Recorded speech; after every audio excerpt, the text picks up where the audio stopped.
सभी विद्यार्थियों को नमस्कार। अपने इस YouTube चैनल पर आपका स्वागत एवं अभिनंदन। हाँ तो विद्यार्थियों, आज हम संस्कृत विषय से कक्षा 10th के माध्यमिक शिक्षा बोर्ड राजस्थान अजमेर द्वारा 2015 से 2022 तक पूछे गए प्रश्नोत्तर देखने जा रहे हैं।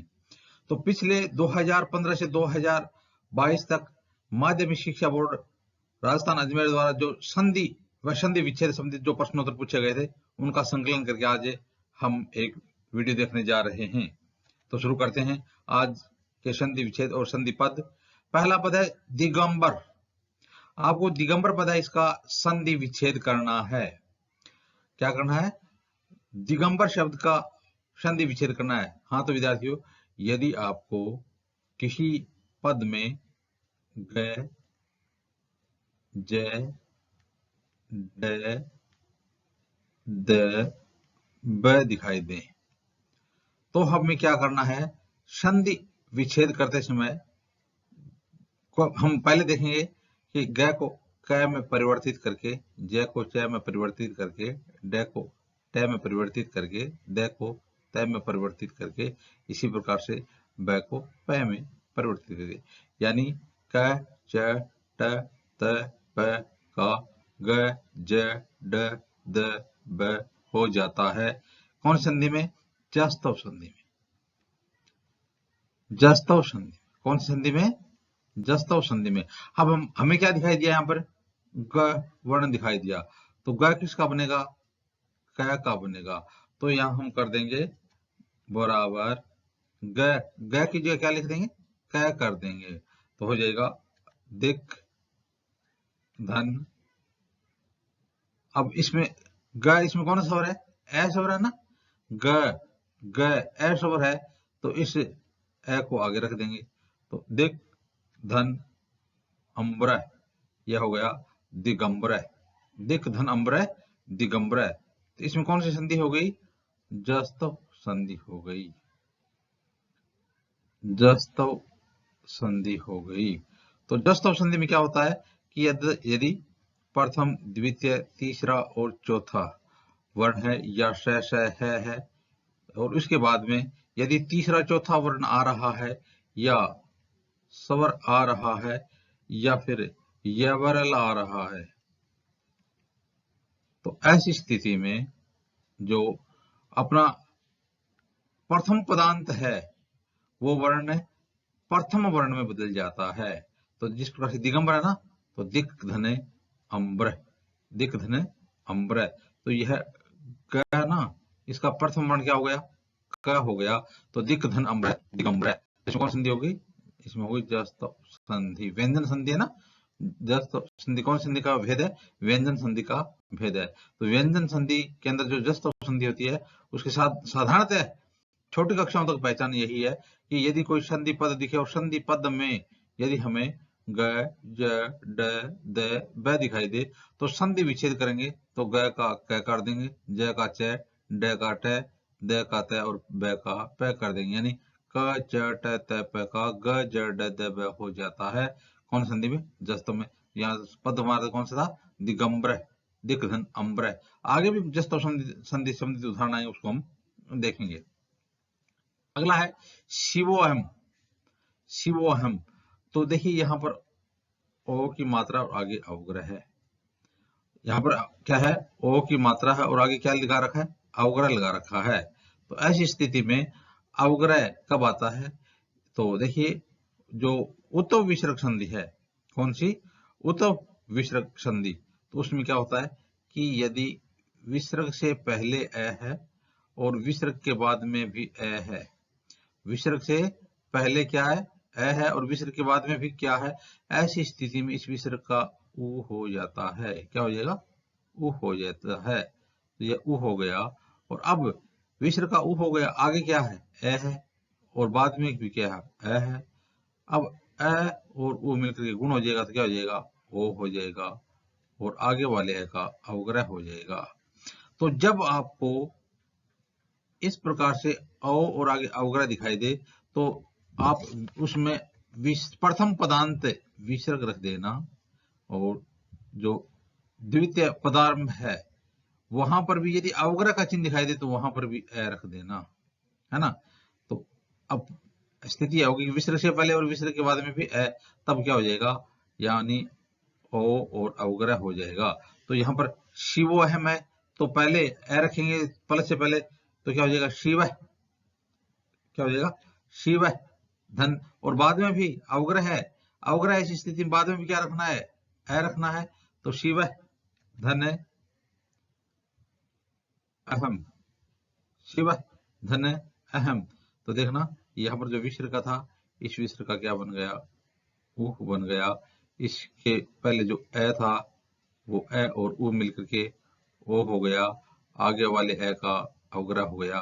तो यानी संधि विच्छेद करना हो और हमें जब ओ और अवग्रह दिखाई दे तो हम पहले भी ए रख दें और बाद में भी ए रख देंगे। तो शिव धन अहम है, शिवो अहम है। अगला पद विद्यार्थियों, दिग्विजय, दिग्विजय। तो यहाँ पर देखिए वही बात है जो हमने जस्तव संधि देखी थी। तो जस्तव संधि में जो ग था वो किसका बना था, कै का बना था। तो देखिए अब यहाँ पर कर देंगे, इस ग ना, इस पहले वाले ग को किस में बदल देंगे, कै में बदल देंगे। तो जस्तव संधि में हो जाएगा दिक बराबर दिक धन, आगे शोर नहीं है, व्यंजन है तो व्यंजनों का वैसे का वैसे रख देंगे, दिक धन गज, दिक धन गज, दिग्विजय। तो यहाँ पर कौन सी संधि होगी, यह जस्तव संधि हो गई। कौन सी संधि का भेद है, जस्तव संधि, व्यंजन संधि का भेद है जस्तव संधि। तो दिक धन गजय, यहाँ पर क्या था, इसका का क्या बन गया, ग बन गया, तो दिग्विजय हो गया। इसी प्रकार से विद्यार्थियों अब देखते हैं आगे, आगे का हमारा पद है प्रियम वध, प्रियम वध। तो देखिए विद्यार्थियों, यदि मकारांत या मकारांत पद है, यानी मकारांत पद है,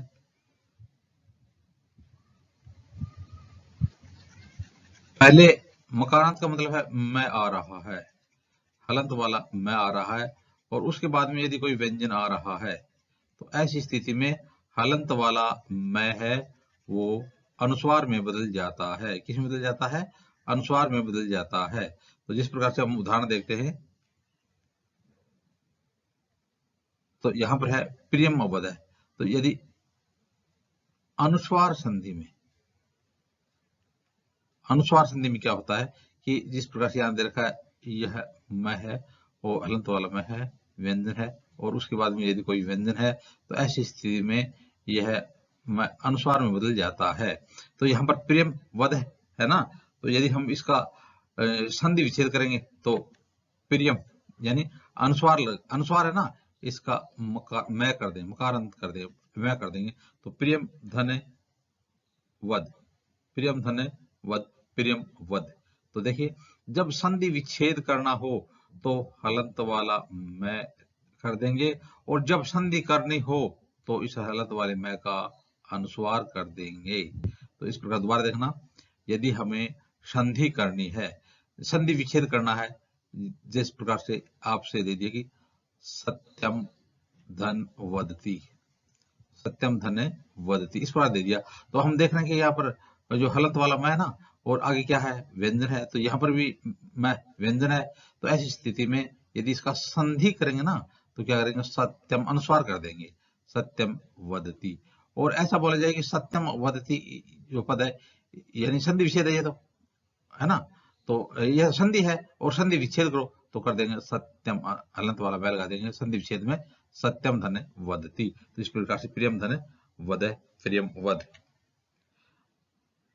अब आगे है यशोगानम, यशोगानम उत्तव संधि, हसी चय, यशोगानम यानी जब ओ की मात्रा आपको दिखाई दे, ओ की मात्रा दिखाई दे। आगे पहले हमने जो देखा था उसमें तो आगे अवग्रह था, यदि अवग्रह है तो ऐसी स्थिति में तो हमें क्या करना है कि विसर्ग के बाद भी ए रखना है, और यदि अवग्रह नहीं है, ओ केवल ओ की मात्रा है, केवल ओ की मात्रा है, तो ऐसी स्थिति में विसर्ग है, विसर्ग के बाद में कोई व्यंजन आ जाएगा, क्या जाएगा, व्यंजन। तो हमारा पद क्या है, यशोगानम।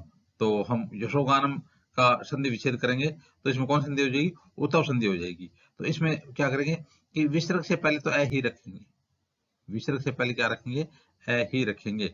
और विसर्ग के बाद में क्या होगा, तीसरा, चौथा, पांचवा या है वर्ण या अंतस्थ। तो विसर्ग, दोबारा देखना, यह विसर्ग है, विसर्ग से पहले ए है, और उसके बाद में क्या होगा, विसर्ग के बाद में आएगा तीसरा, चौथा, पांचवा वर्ण, या फिर है, या फिर अंतस्थ, य, व, र, ल। ऐसी स्थिति में क्या होगा कि इस विसर्ग का ऊ हो जाएगा, ए और ऊ मिलकर के ओ हो जाएगा। तो इस प्रकार से हम कर देंगे उत्तव संधि और विसर्ग संधि का भेद ना। तो यशोगानम, तो यशोगानम है ना, तो इसमें ओ के बाद इसका विसर्ग कर देंगे, तो बराबर यश धन गानम, यश धन गानम। तो यहाँ पर विसर्ग का क्या हो गया, विसर्ग का तो पहले तो विसर्ग का उह बना था, लेकिन उह से पहले क्या है, यश है, यहाँ पर ए ना, यश है, ए, तो ए और उह मिलकर के क्या हो गया, ओ हो गया, और यह उत्तव संधि होगी, यशो गानम, यश धन गानम, यशो गानम। अगला पता है विद्यार्थी, नमो नमः, यही बात है, इसमें यही हो जाएगा, है ना। ओ की मात्रा है और आगे अवग्रह नहीं है, अवग्रह नहीं है तो क्या करेंगे, विसर्ग है ना, तो विसर्ग से पहले ए रख देंगे और बाद में व्यंजन रख देंगे। तो नमो नमः, तो यहाँ पर क्या कर देंगे, नमः धन नमः, नमः धन नमः। तो यहाँ हमने देखा क्या है कि यहाँ पर जो ये देखिए विसर्ग है और विसर्ग से पहले ए है, तो इस विसर्ग का क्या हो जाएगा, ऊ हो जाएगा। आगे क्या है, विसर्ग से पहले ए है, तो ए और ऊ मिलकर क्या हो जाएगा, ओ हो जाएगा। तो नमो नमः। आगे विद्यार्थियों, मनोरथ, मनोरथ, तो ये वही बात है, यहाँ पर ओ की मात्रा है ना। तो ऐसी स्थिति में क्या कर देंगे हम, यानी विसर्ग है तो विसर्ग का ऊ हो जाएगा, ऊ और मिलकर के ए और ऊ मिलकर के ओ हो जाएगा, गुण संधि हो जाती है ना, ए और ऊ मिलकर गुण संधि हो जाती है। तो मन धन रथ है, मन धन रथ है, तो देखना यहाँ पर सबसे पहले विसर्ग गया, तो विसर्ग का क्या हो गया, ऊ हो गया। विसर्ग से पहले क्या है, ए है, तो ए और ऊ मिलकर क्या हो गया, ओ हो गया। मनोरथ, मनोरथ है, कौन सी संधि में, विसर्ग संधि में। आगे देखते हैं विद्यार्थियों, मनोहर, यही बात है। देखिए बोर्ड की कक्षा में यदि हम पिछले पेपर देखें ना, 10th कक्षा के संस्कृत के, तो ज्यादातर यही जो उत्तव संधि है ना, उसके उदाहरण ज्यादा मिल रहे हैं। मनोहर है, उत्तव विसर्ग संधि, मनोहर है, तो मन धन हर, मन धन हर, तो यहाँ पर हम देख रहे हैं विसर्ग, विसर्ग का क्या हो जाएगा, ऊ हो जाएगा, और विसर्ग से पहले क्या है, ए और ऊ मिलकर क्या हो जाएगा, गुण हो जाएगा, ओ हो जाएगा। तो मन धन हर मनोहर, मन धन हर मनोहर। अगला पता है विद्यार्थियों, नमस्ते, क्या है, नमस्ते। तो यहां पर देखिए, जब आपको किसी पद में श दिखाई दे, श, तो एक बार आपको कोशिश करनी है वहां पर सत्व संधि, सत्व विसर्ग संधि करने की कोशिश करनी है। तो हम यहाँ पर देखेंगे हमारे पास पद क्या आया है, हमारे पास पद आया नमस्ते। तो हम देखेंगे नमस्ते पद के संधि विच्छेद किस प्रकार से कर सकते हैं हम। तो यदि विद्यार्थियों आपको प्रथम पदांत विसर्ग दिखाई दे रहा है, क्या दिखाई दे रहा है, प्रथम पदांत विसर्ग दिखाई दे रहा है, और उसके बाद यदि पहला दूसरा वर्ण है या स है, तो ऐसी स्थिति में विसर्ग का स हो जाता है।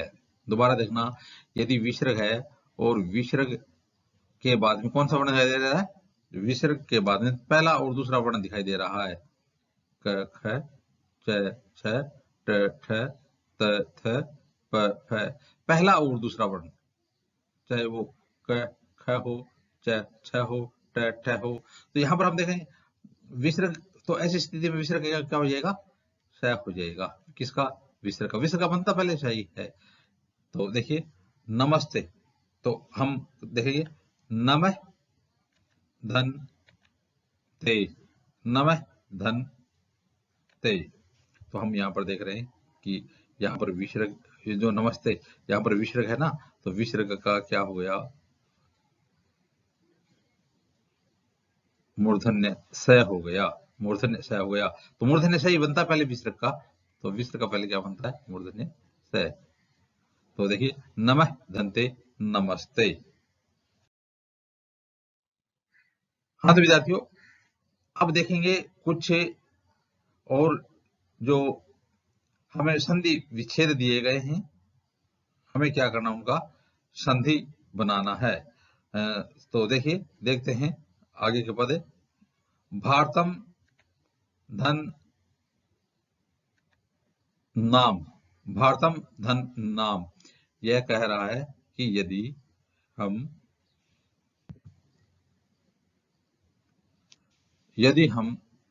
भारतम धन नाम इन दो पदों को मिलाएंगे तो क्या होगा।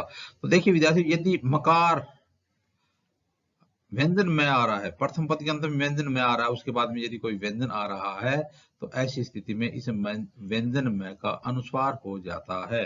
अनुस्वार संधि में, कौन संधि में, अनुस्वार संधि में इसका क्या हो जाएगा, म, व्यंजन में का क्या हो जाएगा, अनुस्वार हो जाएगा म।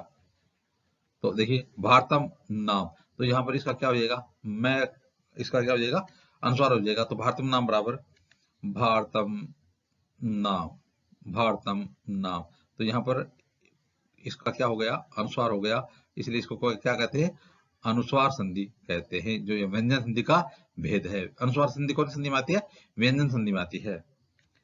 अगला है विद्यार्थियों, राम धन हस्ति, राम धन हस्ति। देखिए विद्यार्थी, यहां पर क्या है, विसर्ग है, और विसर्ग के बाद में यदि, विसर्ग के बाद में यदि कोई तीसरा चौथा पांचवा या फिर यह आ रहे हो, है आ रहा हो, तो ऐसी स्थिति में विसर्ग का क्या हो जाता है, ऊ हो जाता है। क्या हो जाता है, ऊ हो जाता है। तो हर्षव अ है, दोबारा देखना, हर्षव अ है, उसके बाद में क्या है, विसर्ग है। तो ऐसी स्थिति में इस विसर्ग का क्या हो जाएगा, ऊ हो जाएगा, अ और ऊ में क्या हो जाएगा, ओ हो जाएगा उत्तम संधि में। तो राम धन हस्ति, तो इसका हो जाएगा रामो हस्ति, रामो हस्ति। तो इस विसर्ग है ना, विसर्ग का क्या हो गया, वो हो गया, ए और में क्या हो गया, वो हो गया रामो हस्ति। आगे है विष्णु धन त्राता, सतो संधि हो गई यहां पर भी। देखिए विसर्ग है ना, विसर्ग और विसर्ग के बाद में तय है। तो आपको बता के पहला दूसरा वर्ण विसर्ग के बाद में क, ख, च, छ, ट, ठ, त, थ, प, प आते हैं यदि विसर्ग के बाद में, तो इस विसर्ग का क्या हो जाएगा, इस विसर्ग का सतव संधि में स हो जाता है, सतव संधि में मूर्धन्य स हो जाता है। तो यहां पर तय है ना, यह त्राता, त्राता यह तय, और यहां पर तय आ गया, तो इसका स कर देंगे, विसर्ग का क्या हो जाएगा, स, तो हो जाएगा विष्णु त्राता, विष्णु धन त्राता, विष्णु त्राता। तो विसर्ग का क्या हो गया, इस विसर्ग का मूर्धन्य स हो गया। क्यों हो गया, क्योंकि विसर्ग के बाद यदि पहला और दूसरा वर्ण आता है या स आता है, तो विसर्ग का स, मूर्धन्य स यानी सतव संधि हो जाती है। अगला पता है विद्यार्थियों, शिव धन च, शिव धन च, वही बात है, विसर्ग है, और विसर्ग के बाद में पहला वर्ण क्या है, पहला दूसरा वर्ण आता है, यहाँ पर पहला वर्ण च है ना, तो ऐसी स्थिति में विसर्ग का क्या हो गया, विसर्ग का स, और उसके बाद में च है ना, तो स या च वर्ग के पहले या बाद में स या तय वर्ग आने पर स व तय वर्ग का स व च वर्ग हो जाता है। तो यहाँ पर क्या हो जाएगा, इसका स हो जाएगा शिवाश्च, शिव धन च, शिवाश्च। तो विसर्ग का पहले स बना, और उसके बाद में च होने के कारण इस विसर्ग का क्या हो गया, स हो गया। तो चतुर्थ संधि में विसर्ग इसका स बन जाता है। तो इस प्रकार से हो जाएगा शिवाश्च, शिव धन च, शिवाश्च। अगला है राम धन च, राम धन च, तो विसर्ग है, विसर्ग के बाद में पहला वर्ण है च। तो ऐसी स्थिति में जब विसर्ग के बाद में पहला वर्ण हो, दोबारा देखना, विसर्ग है और विसर्ग के बाद में पहला वर्ण कौन सा है, च है, तो ऐसी स्थिति में क्या हो जाएगा, विसर्ग का पहले तो विसर्ग का मूर्धन्य च होता है और उसके बाद में च होने पर उसका विसर्ग श हो जाता है, तो हो जाएगा राम धन च रामश्च, राम धन च रामश्च। अगला पद है विद्यार्थियों वाक धन ईशय, वाक धन ईशय, तो यहां पर क्या होगा, वाक धन ईशय, तो यहां पर देखिए वाक है ना, तो आगे शवर है, तो ऐसी स्थिति में आपको बताया गया था कि क च ट त प क ग ज ड द ब हो जाता है, तो यह ग कर देंगे, क का क्या हो जाएगा, जस्तव संधि, जस्तव व्यंजन संधि का जस्तव संधि, तो क का क्या हो जाएगा, ग हो जाएगा, तो वाक ग में दीर्घ है वो जोड़ देंगे, तो हो जाएगा वाक धन ईशय वागीशय, वाक धन ईशय वागीशय। आगे है विद्यार्थियों जगत धन